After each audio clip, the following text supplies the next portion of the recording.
Let's Google common Muslim stereotypes and see what images come up.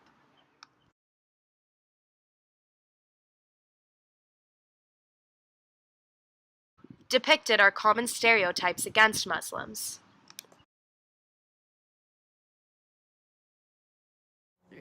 Hi guys, I'm Amina and I'm 17 and I go to Tam High. Hi, I'm Khadija. I'm a junior at TAM. And this month especially is Ramadan for Muslims, and Ramadan is basically a month where all Muslims fast for 30 days from sunrise to sunset, and it's a very special month because we fast to kind of create self-control within ourselves and for the poor. So like all the people who don't have enough food in the world and like in the country, you're supposed to kind of think about them at this time and kind of like see what they're going through and their struggles and kind of relate to that. And so that's basically the main reason why Muslims fast in this month.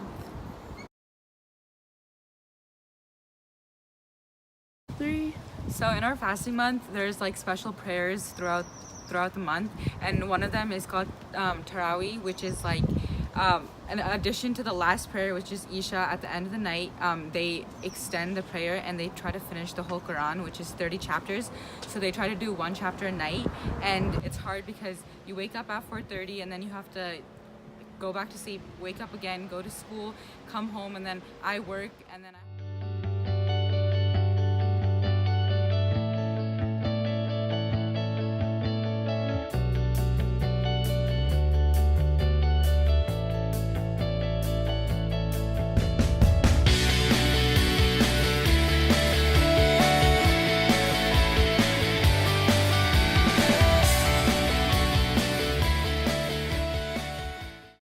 We've been really lucky because we live in such a big Indian community. So like we have so many Muslims, like so many Muslim friends, so many Muslim families that live around me that are our neighbors that like go to the mosque. And so we do have a big community here. Since I'm like Indian and I'm part of the Indian community of Muslims, it's easy for me to kind of be a part of the community. But at the same but like the one main incident that I can think of, I was changing in the Safeway bathroom by my school for basketball, and I had just gone into the bathroom, not even like 2 minutes, someone starts knocking on the door, and I kind of like, I yelled out of the bathroom, I like barely had my scarf on, I was like still changing, I was like, I'm coming out, just like wait 2 minutes, I'm almost done. Someone kept knocking, so I was like, I'm coming out.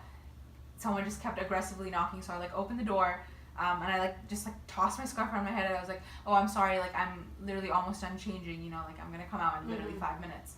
And then the lady was like, she started screaming at me. She was like, what are you doing in there? I was like, oh, you're Muslim, like you're probably making a bomb in there. And I was just so shocked, like I had no idea what to do.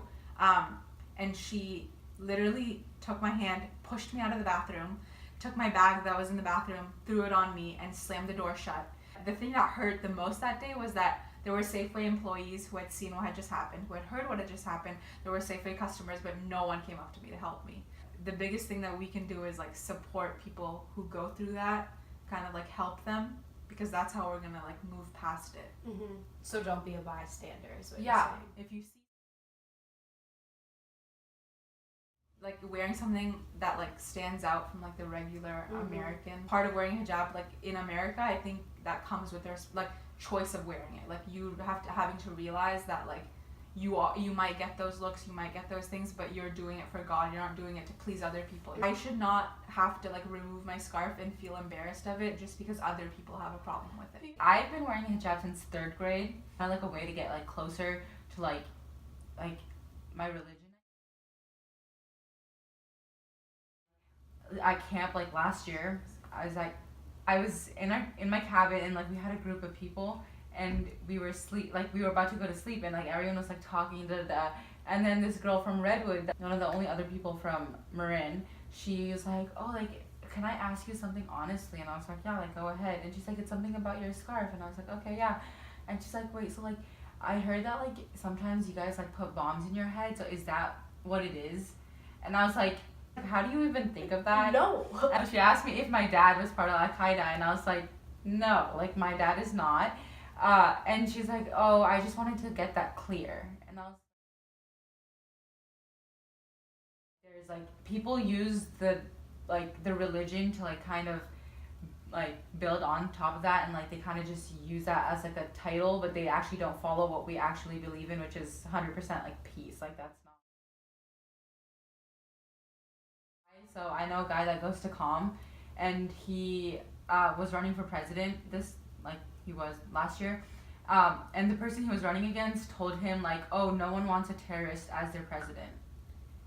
And so like he told me, he was like, at that moment like you freeze, like you don't know what to say, because when someone comes at you and like you're having a normal conversation and all of a sudden it's like boom, like they bring that up, like you're just like, oh, like I thought we were having a normal conversation but it turned into this. You guys think, how can we solve this? For me, personally, like my main thing is like I rather have people come and ask me than assume stuff, which is like I love when people come and like they're curious rather than they give me all these weird looks and like try to figure me out, and I'm like, just come and ask me, I'm not gonna hurt you. So that's like my biggest thing. Like You should come and talk to a Muslim. Like you can come reach out, come to the mosque. There's a bunch of people who can talk to you there. Biggest thing is just like ask.